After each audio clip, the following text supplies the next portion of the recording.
Isang magandang hapon po sa inyo lahat. Narito po tayo muli sa Pinoy Abroad upang saksiyan ang ilan pa sa pinakamagandang lugar sa buong mundo, ang Hong Kong. Tara, silipin natin.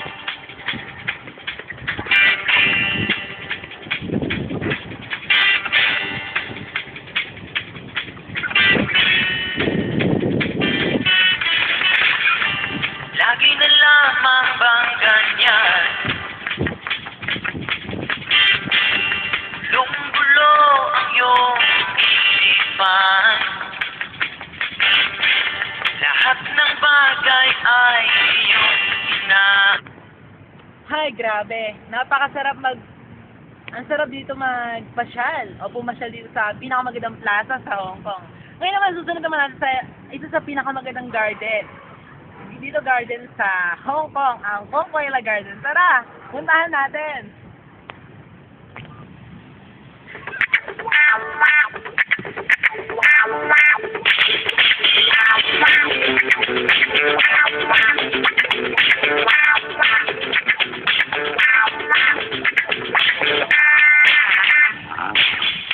Bakit lagi nang ganito?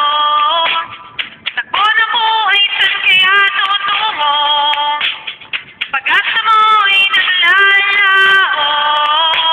Minsan ika'y sumusuko. Wow,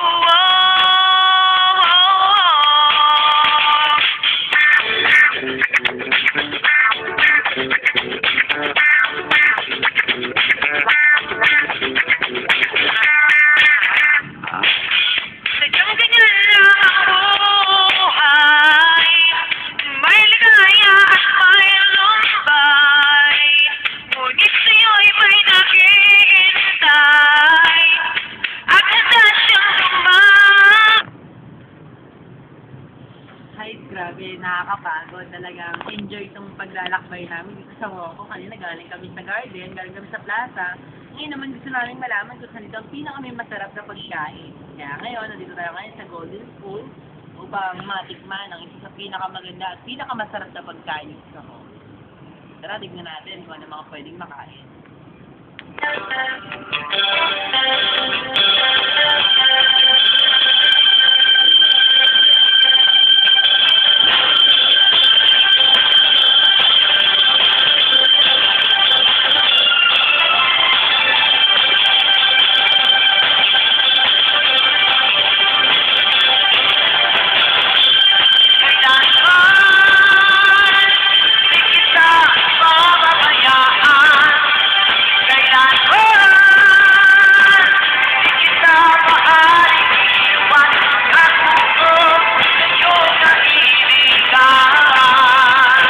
Grabe, sobrang mahal ng binili ko. Ito lang, ano nyo ba nung makikita nyo ngayon sa harapan ko?